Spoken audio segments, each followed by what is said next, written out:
Are you guys ready for your weekly injection of old school retro trucking, trucks, truckers, memorabilia, all that good stuff? Well, then you came to the right place. We're going to let you hear from the Mac. Yeah.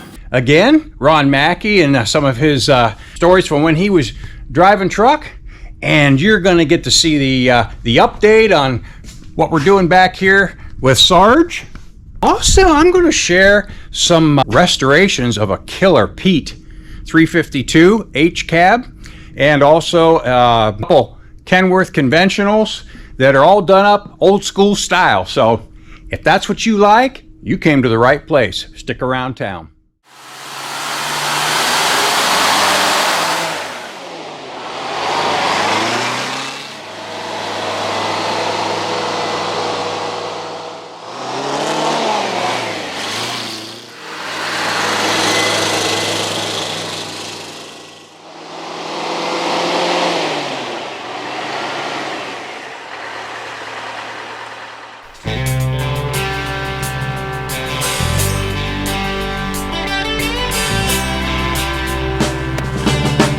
Painted sky in a sunset scene, through the window of a GMC, white lines and lighted signs got me hypnotized. There's nothing like the feel of a road and the smell of the diesel smoke. Another 10 or 20 miles, I'll be rolling in this thing. So let's get this show on the road, shall we? 13 years of just laying it down, driving my GMC. Yeah, you know what I mean. All right, welcome back to the channel. Dane Scott from Dane Scott's Truckers Lounge, of course. And you guys might remember this guy, the Mac. He was with us before, and you guys enjoyed it, so we decided to let him come back for a little... I hate when that happens. Yeah, that's right. Getting too friendly. Yeah, well, I enjoy that. Well, actually, we need some more coffee because we already got started on the coffee. Yeah. I see he's empty, and I'm about empty. Very nice. We can never run out of coffee in the Truckers Lounge or I'll be reported. Well, I'll tell you what. It's a good feeling to go to a garage and have coffee. Yeah. You know, it's almost like being in the diner again. You know? Uh-huh. Well, that's what it's supposed to be. In case you didn't see the first sit-down that we had. Yeah. These are the sit-downs, right? Well, that was, I told the story about running over the railroad tracks, and then one about knocking this guy out in the middle of the road. That's right. I just loved the freedom you had when I was driving truck. Yeah. It was like, it wasn't like work. It was like, well, let's go have some fun today, you know? Yeah. And I did. And every trip was sort of different, you know? Mm-hmm. And I used to try to take different routes, too, when I was going. I was just going to ask you, what, you know, when you're out there that amount of time, I mean, what do you do? I mean, obviously you think a lot. Truckers have a lot of time to think, but yeah, I mean, what do you do to kind of break up the monotony? Listen to the radio. Yeah. It wasn't really that bad, because I used to run. Well, I told you about the time I went over the scales in Hessville. I had this guy that was an ex-Mohawk driver. Mm-hmm. And Central Transport bought Mohawk out. When they bought Mohawk out, they told all the drivers, we can put you to work, buy a truck, and we'll put you to work. Mm-hmm. We'll let you do it. Well, he was a company driver. He didn't want to hear that stuff. Yeah. Well, so he had it in for every Central driver that ever run through that scale. And he stopped me, and he got me. Come out there with a ruler and start measuring my mud flaps, and said they were 2 inches too high. Mm-hmm. I blew a gasket. I was hot. He got me for one clearance light. Was out.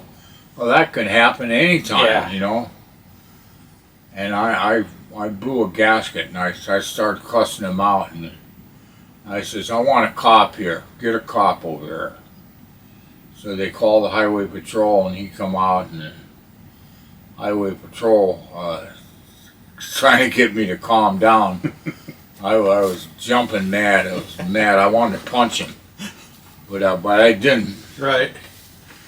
And I told the cop, I says, well, he's messing with me because he's an old Mohawk driver, and he's mad at Central Transport because they bought his company out. Yeah. You know, so I was hot, and the cop told me to take it easy, and he wrote me a warning ticket for a clearance light. Yeah. And I says the mud flaps don't even apply now. Right. I had a trailer on. Mm-hmm. They don't apply. So what are you messing with me with mud flaps for? Yeah. So I told the guy, I says, tell you what, from now on you're going to have to come out on the road and get me because I am never coming this way again. Yeah. So that was my last time running down Route 20. Where was that at, roughly? Hessville was in western Ohio. Oh, okay. It was just a little bit south of Toledo and a little east of Toledo. Okay. So it's 20 runs out that far. Yeah, Still. it was. Probably does still. It was close to I-75. Yeah. Wasn't too far from I-75, but you know, we didn't run the turnpike because it cost money. Right. We didn't want to pay for that. And when you were a company driver, if they wanted you to run the pike, you run the pike. Yeah. But they paid for it. Right. I lived in Conneaut when we first got married, but I didn't know how to be a husband. Mm. Yeah, so hanging around with your old buddies and drinking, that stuff didn't really work out too well. No. And just as a little plug, you guys will get to meet Mac at the truck show here in Conneaut coming up, and you guys know about that. But so if you want to meet Mac, just come on out to the show. He'll be at the Truckers Lounge tent. you know, in back in the day when I was trucking, there wasn't the rules that they gotta abide by now. Man, it kill you. Mm-hmm. Just amazing. I was going to ask you a little bit about logbooks back then. I mean, yeah, that's the only thing they paid attention to is logbook, and you could be 4 hours behind. mm-hmm. So what I used to do is, when I started my day, I'd mark it in there, and I'd put Detroit where I started, Mm-hmm. and I wouldn't draw a line. Yeah. Till I got down the road, maybe, and then started. You know. Yeah. You say I got interrupted. Yeah, well, that's the way it was. You never run a straight log. I didn't never run a straight log. I couldn't understand how you could. That I don't know is that's not freedom, if you ask me. So would you say in like say in proportion to owner operators, or as you what did you call it? You were Broker. a broker. Yeah. Was it like 50-50 company drivers, brokers, or was it more one or the other? What was the... No, I don't think so. I think there were more company drivers back when I was doing that.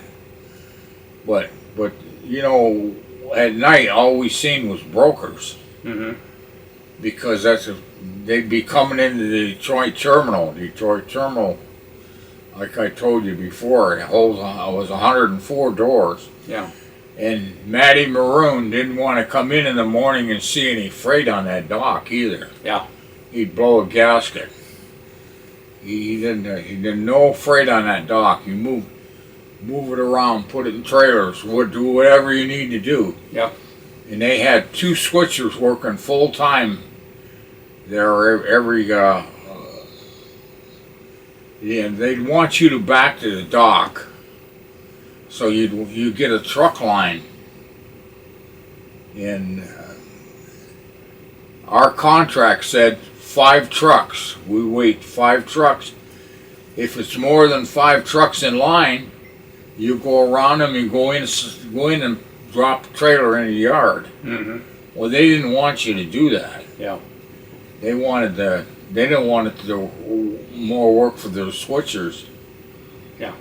And they sort of blow a gasket. So, Well, it was to their, it Yeah. would behoove them to move, yeah. keep it moving then, right? And I used to tell them, I didn't have any big truck payments or anything. Yeah. If I got fired tomorrow, and that's the way I looked at it, it was no big deal. I'd go get a job somewhere else, you know. It's all quiet here at the Truckers Lounge. It's a Saturday morning. I got stuff to do. But the mail came. Yeah, imagine that. So now I got to do this.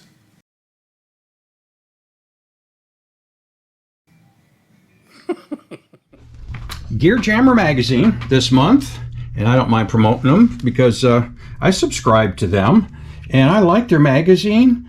It's got newer stuff in it, but look at this. Look at this. H model Pete 352 cab over, totally restored and repainted just like original. No modern frills on it. I mean, it's like it would have been back in the day. I believe it's a 78, yeah. Like it would have and should have looked in 78. Isn't that beautiful? I mean, you just gotta love it. You gotta love it. This truck belonged to Eddie Palmtree Partridge, and I believe they're somewhere around Denver, PA, but I don't know that for sure. And the only reason I say that is because Eddie had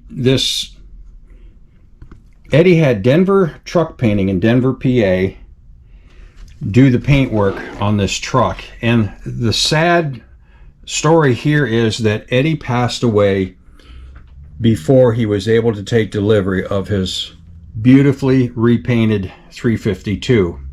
The good news is his brother, who they call Scoop Partridge, went ahead and picked up the truck, and he's evidently been taking it to some shows, and he had it in the 2022 Convoy Big Rig Truck Show, which I think is probably further east, on the east side of PA, over there somewhere.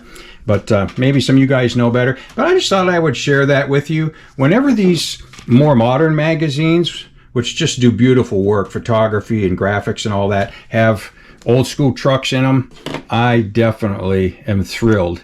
I'm not so thrilled, with the new stuff. You guys know that. Nothing wrong with it. But yeah, as long as they keep putting in some old school stuff, I mean, look at these pictures. Just gorgeous. As long as they keep featuring some old school iron, I will definitely continue to be a subscriber. There's also this beautiful 77 A model KW, that guy after my own heart. Look at that. He's leaving the patina paint on it, and added all the goodies, and got the chrome shined up, which is the perfect combination. But just look at that truck. Isn't that beautiful? That's what I like to see, the old school stuff still shining. And I realize that probably the proportions are a little goofy because of the camera lens, but you guys can pick up the magazine if you would like. But yeah, he's keeping it old school. Look at the stance. I love it. Looking good. So that's this month's Gear Jammer, March, April. So here is magazine number 2, this month's Wheels of Time, with an awesome 73 KW also in it. This is the 73 model. And this truck I love even better. I just love the way it looks. The old school look with nothing back here except the battery box, and it's kind of, it's painted so it's kind of hidden. and the tank's right under the driver's door. I think that looks so good. I really do. I love the way that stance is. That's really what drew me to my 359. It kind of had that stance, but it's still got the big tanks on it, which I'm planning on removing my big tanks and putting 2 smaller Peterbilt tanks right under the doors, because that is exactly the stance that I love. Yeah, so that's in this month's Wheels of Time from the Antique Truck Historical Society. And while I'm at it, I'll just plug their show. This is the 4th weekend now in June. New date. 4th weekend in June, 24th and 25th in Ashland, Ohio, at the Ashland County Fairgrounds. This show is killer. Always. I go to this show and they have everything there. All kinds of memorabilia, truck models, radio control, vendors, food, and lots of cool trucks. So make sure, if you guys can get there, you get to that. That's the last weekend. And of course, the Jamboree is the first Saturday. And also the rain date. I hate to talk about rain, but the rain date for that show will be the next day, Sunday the 4th. So if it rains, show's going on the next day. You told me about the load they were trying. You needed to get back for a softball game there, and they weren't cooperating with the paperwork or something. So Yeah. Tell us about that. Oh, well, they give me a paper load to go to Muskegon, Michigan. And there's 2 drops in there before. So I got up early in the morning, and I had a softball game at 9 o'clock that night. And I figured that was plenty of time for me to get my work done for that day and get back and play softball. And night games were always fun too anyways, you know, because we had lights under the lights and everything. So I was got to Muskegon. They didn't have any single axle loads, and so they says, well, we got 2 misloads going to Detroit that they'll be in here in a minute, you know. So I said, all right. So they give me the misload. They said, but we don't have the bills yet. I said, well, you got another misload going to Detroit, don't you? She says, yeah. I send the bills with that. I want to take this and go. Yeah. Oh, we can't do that. And I said, don't tell me you can't do that. I've seen you do it before. We've done it with me before. Right. They said, don't give me that crap. And they wouldn't do it. They said, no, you got to wait for the bills. I said, Mackey's bobtailing to Detroit. See you later. I jumped in my truck and went back to Detroit. Yeah. And played my softball game that night. And then the next day they called me up and they said, Mackey, you got to start in Holland, Michigan. I said, I ain't starting in Holland, Michigan. They wanted me to drive to Holland, Michigan to start my day. Right. I said, get out of here. There's something wrong with you. That's right.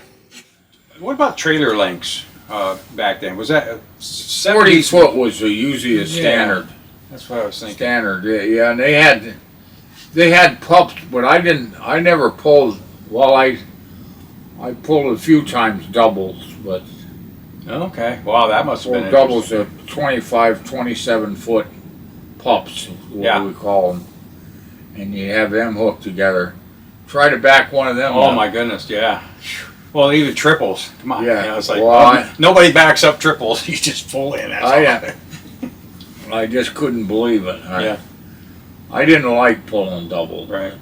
But I could do it. Mm-hmm. And I did it a few times, but not very often. So you were running. Was the trailer a tandem? Yeah. Still on a single axle tractor. They had the difference of backing up a tandem trailer and a spread axle trailer was between night and day. Okay. You backed a spread axle up, you had all kind of time to correct. Mm-hmm. And tandems you didn't. You just went this way, and if you didn't get back quick enough, you had to pull ahead and start again. You know, rib side trailers were sort of a bear because the wind would catch them. Yeah. And that's what I used to fight all the time, was the wind. Is that where you were driving when you went across those railroad tracks and it threw that trailer right around? Yeah. The wind Yeah, was catching. you know, I can't believe I put that into a 360.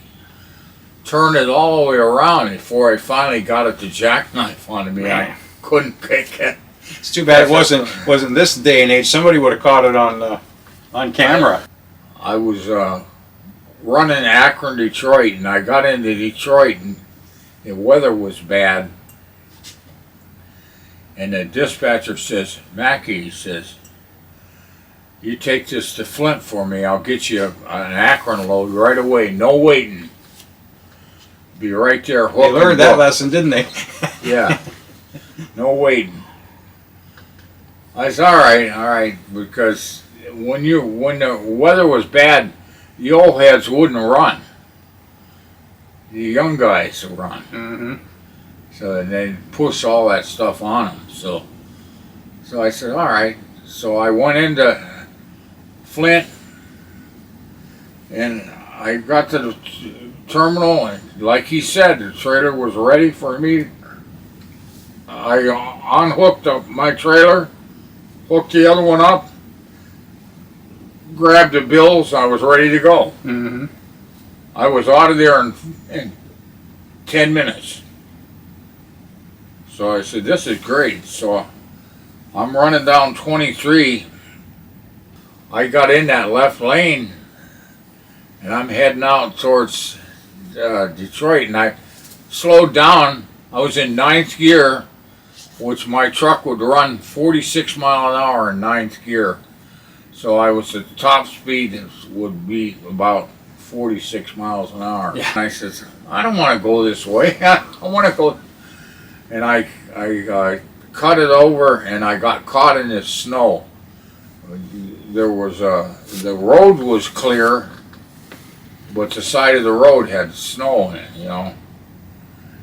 And I couldn't turn the wheels. I couldn't do nothing. It was just. You're along for the ride. Yeah. That's it. So I just rolled her down, and I missed that culvert. There was a culvert there, a big cement culvert, and I missed it by this much. Mm-hmm. And I set it right down, and I had a brand new 45-foot trailer on it. So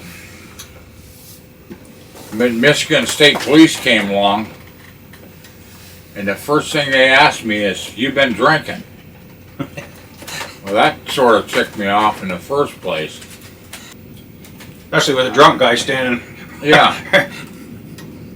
He probably wasn't standing around, was he? He probably hid. No, he wasn't hiding. Oh, crap. He had breath mints. He was happy. Right. So I says, I drive for a living. I don't drink while I'm driving. So I was sort of an insult as far as I was concerned. Yeah. So I asked him if he'd get me a record on here.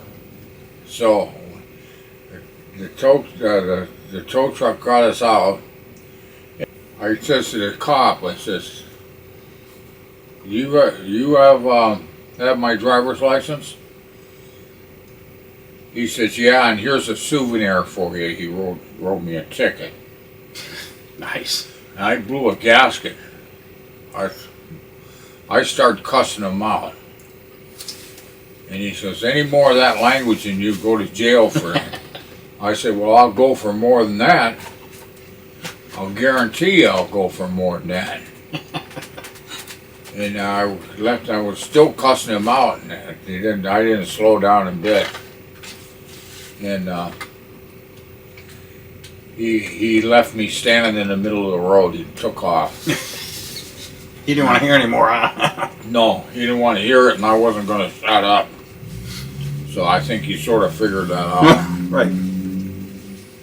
So when I got the court date, it says Howell, Michigan.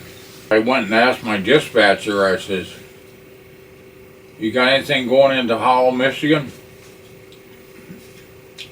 He says, yeah, I got a trailer going right to Howell. He says, but you got to take another one out of there and go to Dundee, Michigan. I said, well, give me the one in the Hall. And I ain't guaranteeing the one going to Dundee because I may be going to jail. Right. Alright, so I went in and told the court guy, the solicitor, will come by and he's asking everybody how you plea. And he came to me and I says, I'm pleading not guilty, and if you find me guilty, I'm ready to go to jail. And he was hard.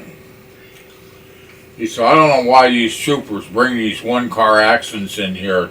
Nothing to prove. He says, what's going to happen is that the judge is going to dismiss your case, and you're going to just be dismissed, you know.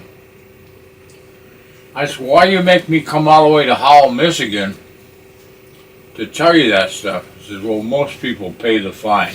Well, I think we'll try and do a wrap for this time. I guess we'll both walk away from this sit down unscathed. Walk away unscathed.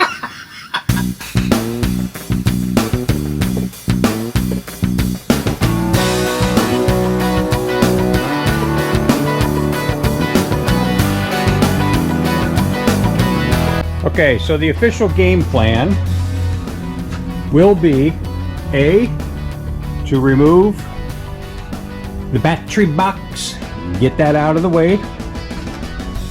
Then we will remove the old square tank supports, drop the air tank, well, not the air tank, fuel tank supports, and remove the air tank, and we will mount the air tank back here outside of the frame with vertical angle that goes down, and we'll hold the air tank with the brackets that I have there. So with the air tank back there, then we'll worry about building the box for the battery later. I'm not worried about that at all. So we will get the round tank mounts, both of those drilled. So the round tank will sit right here. And I did some changing up here. I decided to paint the radial mount silver to match the diamond plate. And as a little tip of the hat to the heritage of SARGE, I put an Anchor Motor Freight logo on it. So that's all up there. And I'll move to the dash next. And we've all heard that speech already, so I won't go into that too much. I'm going to start sanding and painting the dash and keep doing that. But the fuel system had to be addressed. Getting this thing so it's up and running so I can move it when I want to pull the other trucks out, because we had a nice day this past week and I was really tempted to take a ride and I couldn't do it because SARGE here is not up and running yet because of the fuel system situation. So what I will do with this fuel tank now, it will be a toolbox. I'll put a vertical or horizontal cut in the sides, hinge it, and it'll become a toolbox. So yeah, after all that work, I still had a little leak. You can see it right down there. See that? It's leaking from a different place, not the place I fixed it. So I said, enough of that. I am frustrated and I do not want to work on that anymore. So that's why we're going this route.